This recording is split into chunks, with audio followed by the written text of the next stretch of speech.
چه اتفاقی می‌افتد اگر انسان زیست شناسی و شگرد شناسی یا همان تکنولوژی را هم‌آمیزی کند و بتواند آنها را به مهار خود درآورد. این همان کلیدی است که میتوان خود هستی را با آن بازنویسی کرد.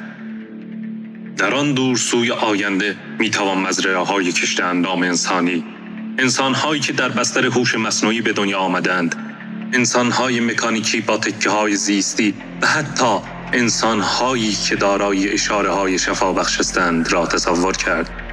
آدم‌هایی که خود را ارتقا داده باشند و حتی فراتر. به دنیای بیوتکنولوژی خوش آمدید.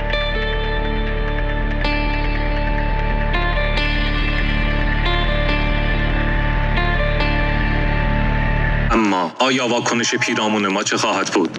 زمانی که انسان شروع به مهندسی معکوس زندگی کرده باشد و به یک ابرگونه تبدیل شود و چه رویدادهایی در آزمایشگاه‌های بایوهکرها رخ خواهد داد؟ این حتی می‌تواند فراتر از خیال به نظر آید و هر لحظه بشر به یک ابرگونه غیر انسانی تر نزدیک شود. در این حالت دیگر انسان نظاره‌گر زیست بوم خود نخواهد بود. این مرحله بعدی تکامل انسان است که با چاپ سلول‌های بنیادی آغاز می شود. بایوپرینتینگ یک چاپ 3 بعدی و حتی 4 بعدی است که علاوه بر عناصری مثل پلاستیک و آهن از سایر سلول‌های زنده و طبیعی استفاده می کند که به آن زیست جوهر یا بایوینگ گفته می شود.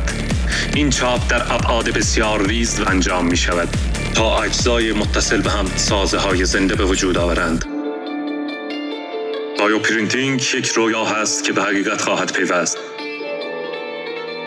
و انسان را قادر خواهد کرد تا اندامهای خود را مانند چشم و پیازچه مو و هر آنچه حتی برای امتحان شخصی تولید و استفاده کند.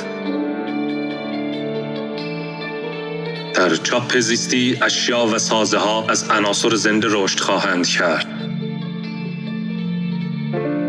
اگر همین گونه در آینده پیشروی کنیم، زیست بوم‌های دریایی خواهیم دید که برای احیای منطقی با روش چاپ زیستی رشد کردند و خود را باز تولید می‌کنند. ایستگاه‌های خودگردان فضایی که شرکت‌های بزرگ بایوینگ در فضای میکروگرانش چاپ کردند، می‌توان در آن زمان ارگان‌های سفارشی و هر آنچه که در دنیای خیال می‌توان پنداشت را به راحتی شخصی سازی کرد. لایه پوستی جایگزین که دارای قابلیت‌های سفارشی میباشد. این تجارت در زمینه سایبرنتیک پیش خواهد رفت و ارگان‌های سایبرنتیک به وجود خواهند آورد. چشم‌های بایوینگ جایگزین چشم‌های مادرزاد خواهد شد که میتوان دارای ویژگی‌هایی همچون دید در شب و زوم و همانند اینها باشد. داوطلب‌های استفاده از چشم‌های بایوینگ امکان دارد از دید چشم‌اندازهای عجیب و گاه و بیگاه گلایه کنند. چه بسا شاید افرادی باشند که از دیدن گذشته و حتی آینده خبر دهند. افرادی که ادعا خواهند کرد که تاریخ بایستی به گونه دیگر نوشته می‌شد. در آن سوی دیگر زمین بیماری در حال پاک سازی کوچه و خیابان‌ها از انسان هاست. دانشمندان چاپ زیستی پوستی را طراحی می‌کنند که در مقابل هر نوع بیماری مقاوم است. اگر چاپ زیستی را ساده‌تر مطالعه کنیم، دنیایی از سازه‌های زنده را خواهیم یافت. ساختمان‌هایی که با بایوینگ رشد کرده‌اند و توانایی‌های عجیبی همچون تصفیه هوا، بیماری زدایی و قبیل اینها دارند. ساختمان‌هایی که با الهام گرفتن از منابع طبیعی ساخته شده و دارای بتون‌هایی از الیاف کاملاً زیستی هستند و به عبارتی این ساختمان‌ها زنده هستند و رشد می‌کنند. این سازه‌ها با باتری‌های بیولوژیکی تغذیه خواهند شد، باتری‌هایی از جنس باکتری که تولید برق می‌کنند. در این میان شرکت‌هایی هم خواهند بود که برای بقای خود از روش‌های منسوخ شده امروزی برای وابسته نگه داشتن مشتری‌های خود و خرید مداوم از جایگزین‌های ارتقا یافته استفاده خواهد کرد. می‌توان بناهای لوکسی را تصور کرد که با بایو آرت یا آثار هنری زیستی دکور شده‌اند. هنرمندان از نواد زنده برای خلق آثار خود بهره خواهند برد. شهرهای ساحلی زیست چاپ شده‌ای که برابر طغیان دریا و طوفان‌ها توسط دیوارهای بیولوژیکی زیردریایی محافظت خواهند شد. اسفنج‌ها و موجودات زنده دریایی زیست چاپ شده‌اند و خود را بازسازی می‌کنند تا از شهر دفاع کنند. برای آراستن کلانشهرهای آینده از موجودات زنده‌ای استفاده خواهد شد که مهندسی ژنتیکی شده‌اند و در تاریکی می‌درخشند. آنها جایگزین لامپ و چراغ‌های شهری خواهند شد و حتی خواهند توانست هوا را تصفیه کنند. شاید هم در یک شهری نتوانند به درستی وظیفه خود را انجام دهند. در این حالت این وظیفه مهندسان ژنتیک خواهد بود تا با آن مقابله کند.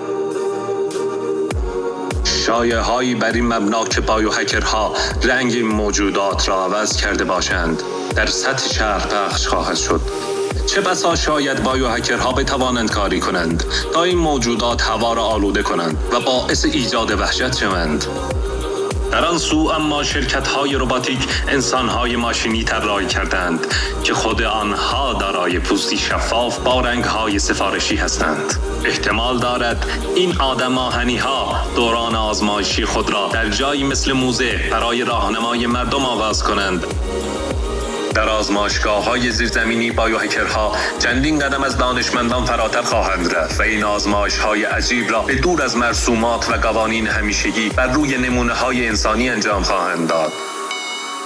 آنها از خالکوبی‌های دیجیتال برای نشان دادن لباس مجازی استفاده خواهند کرد. آنها بایوکامپیوترها را از بایومتریال‌ها به وجود آورده و رایانه‌های زیستی با سیستم عصبی را ابداع خواهند کرد.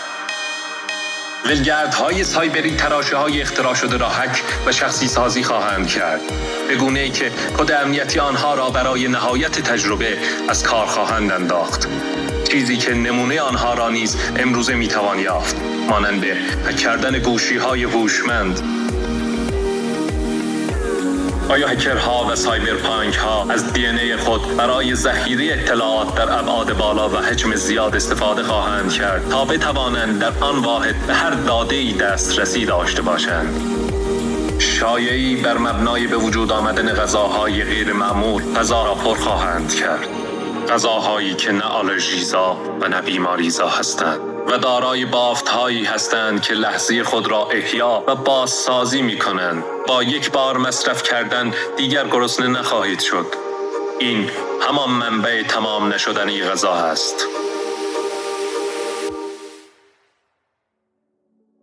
بایوهکرها به امید بازگشت به زندگی یکدیگر را منجمد خواهند کرد. به این ولگردهای سایبرنتیک یا همان سایبرپانک‌ها رایونیک نیز خواهند گفت. با فاصله زمانی اندک میتوان حیوانات خانگی را دید که دستکاری ژنتیکی شده و به حیوانات جدید تبدیل شده‌اند. حیوانات واهی با سر شیر، پوست براق و دم مار. حیوانات دست آموز آیندگان خواهند بود. اگر از زیر زمین سری به سطح زمین بزنیم، شرکت‌ها را در تلاش برای منسوخ کردن مدل‌های قدیمی خواهیم یافت. آیا ما صاحب این اندام‌های هر روز ارتقا یافته هستیم یا شرکت‌ها؟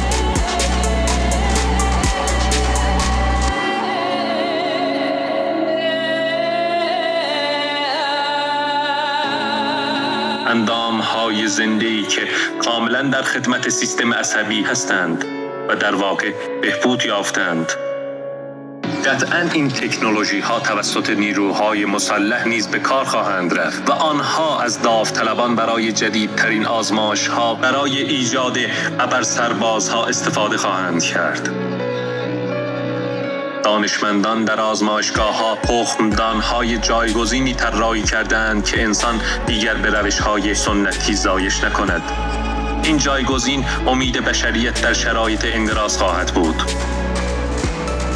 حتی امکان دارد دیکتاتوری برای حفظ میراث خود فرزندانی نامحدود تولید کرده تا بتواند تا ابد حکومت کند. در زمینه‌های دیگر از این تخمدان‌ها برای ایجاد کلونی‌هایی در فضا استفاده خواهد شد.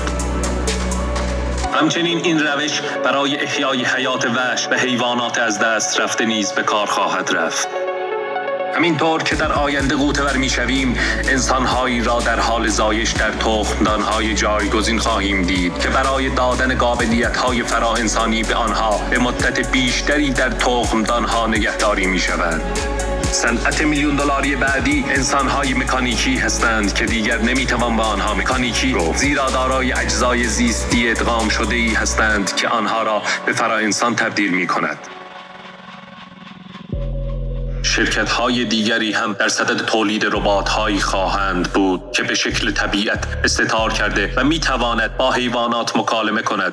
این ربات‌ها برای مطالعه زیستی به کار خواهند رفت و حتی امکان دارد تا این ربات‌ها با حیوانات هم جایگزین شوند. قطعاً از این حیوانات برای جاسوسی استفاده خواهد شد. حیواناتی نظیر کبوتر که حتی از خود واقعی آن طبیعی‌تر طراحی شده است. از این ابداعات ارتش‌ها و سیستم‌های جاسوسی اطلاعاتی نهایت استفاده را برای داشتن دست برنده خواهند برد. حتی از آنها برای ایجاد ویروس‌ها و باکتری‌های کشنده استفاده خواهد شد. در آینده‌ای دورتر محتمل است بعد از جنگ اتمی تخریب کننده‌ای ربات‌ها برای احیای طبیعت به کار گرفته شود، چرا که از اثرات ویرانگر و کشنده این سانحه در امان هستند و بهترین بهانه برای بازسازی بشر. آنها منابع قابل استفاده را پیدا کرده و به انسان‌های نیازمند کمک و آنها را درمان و زمین را از تشعشعات و خطرات زیستی پاکسازی خواهند کرد. آنها خواهند توانست تا نوح زمان خود باشند، چرا که دارای ژنوم حیوانات و موجودات از دست رفته خواهند بود. می توانیم شاهد شکل گیری انسان‌های نوینی باشیم که دیگر انسان عادی تلقی نخواهند شد. کمی آن سوتر ویروسی طراحی شده که با استشمام آن پوست و خون ارتقا می‌یابد تا در برابر حشرات مضر مقاوم باشد. خواننده‌ها و آهنگسازها هم خواهند توانست تا با مهندسی معکوس ژنتیکی خود را به یک ساز موسیقی تبدیل کنند. حتی یک بایوهکر خود را به بوم زنده‌ای تبدیل کرده است که نسبت به پارامترهای محیطی همانند دما و حس و حال شخصی رنگ عوض می‌کنند. مردم خواهند توانست تا گیاهان را بر روی بدن خود رشد دهند و یا ژن حیوانات دریایی را با خود ادغام کنند تا بتوانند زیر دریا تنفس کنند و یا اکسیژن را از پوست خود جذب کنند و حتی ممکن است ابداعات نیازمندی ما را به اکسیژن از بین ببرد. قابلیت‌های دیگری همچون استخوان‌های مقاوم در برابر شکستن به وجود خواهند آمد و انسان‌هایی هم خواهند توانست از ژنوم خزنده‌ها اندام‌هایی از دست رفته را بازسازی کنند. حتی می‌توان انسان‌هایی را تصور کرد که به جای پیر شدن جوان‌تر می‌شوند. در نهایت می‌توان انسانی را پیدا کرد که دارای اشاره‌های شفابخش است. او دارای ویژگی‌های باز تولید سلول‌های مرده است. بایوتکنولوژی مرحله‌ای است که دستورالعمل‌های طبیعت با دستاوردهای انسانی ادغام می‌شوند. این همان کلید بازنویسی زندگی است و مرحله بعدی تکامل انسان. به فراتر خوش آمدید.